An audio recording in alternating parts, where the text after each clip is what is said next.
Hello friends, আসসালামু আলাইকুম। সবাই কেমন আছেন? আশা করি সবাই খুব ভালো আছেন। তো আজকে হচ্ছে ঈদের পরের দিন, বাসায় অনেক বোর হচ্ছিলাম সবাই মিলে। তো ভাবছিলাম একটু ঘুরে আসি আশেপাশে কোথাও থেকে। তো এই জন্য সবাই মিলে বের হয়ে গেলাম। তো আমরা কিন্তু ফুল ফ্যামিলি মিলে বের হয়েছি 3-4টা রিক্সা নিয়ে। আর তাসিন হচ্ছে তার ফুপির সাথে একটা রিক্সায় উঠেছে, যার কারণে আমাদের সাথে দেখা যাচ্ছে না। তো যাই হোক, আমরা কিন্তু অলরেডি চলে আসছি পার্কের ভেতরে। আর এসে এক একজন এক এক দিকে চলে গেছি আর কি, যার যেদিকে মন চায় আর কি। একসাথে ঘোরার প্ল্যান ছিল, বাট হারিয়ে গেছি কিভাবে যেন।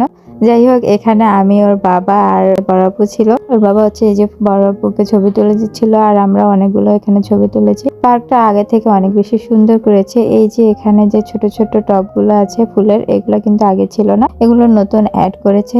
যাই হোক, খুব সুন্দর লাগছে কিন্তু দেখতে। আর এখান থেকে আমি হচ্ছে এই যে বাবুকে একটা ফুল ছিঁড়ে দিচ্ছিলাম। আমরা অনেক ঘোরাঘুরি করলাম, বাবুদেরকে নিয়ে আসলাম, তারা একটু খেলা করবে এখানে। এরপর আমরা ভাবছিলাম যে কি খাওয়া যায়, তারপর আবার বাসায় চলে আসলাম। এখানে হচ্ছে মনি আপু ফুচকা বানিয়েছে বাসায়, তো তার হাতের ফুচকা খাওয়ার জন্য বাসায় চলে আসলাম। মনি আপু কিন্তু আমাদের সাথে গিয়েছিল, কিন্তু দুর্ভাগ্যবশত ক্যামেরাতে আসে নাই, ভিডিওতে। যাই হোক, এই যে বাসায় আমরা সবাই মিলে ফুচকা খেলাম। ফুচকাটা কিন্তু সেই মজা ছিল। আর ফুচকা খেয়ে একটু গ্যারেজে চলে আসলাম এই যে বাবুদের নিয়ে একটু খেলা করতে। ওদেরকে এই যে বেলুন গুলো, মানে এগুলোকে কি বলে জানি না, এগুলো হচ্ছে ঘরে ওরা ফেলে ফেলে মানে ফ্লোর নষ্ট করছিল, তাই ওদেরকে নিয়ে গ্যারেজে চলে আসছি। তারপরে এই যে আবার উপরে এসে আমি একটু হাতে মেহেদি পরে নিলাম।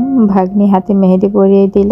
ঈদের ভিতরে মেহেদি পরা হয় না, শুধু স্টিকার লাগিয়ে রেখেছিলাম। তো যাই হোক, মেহেদিটা কিন্তু খুব সুন্দর হয়েছে।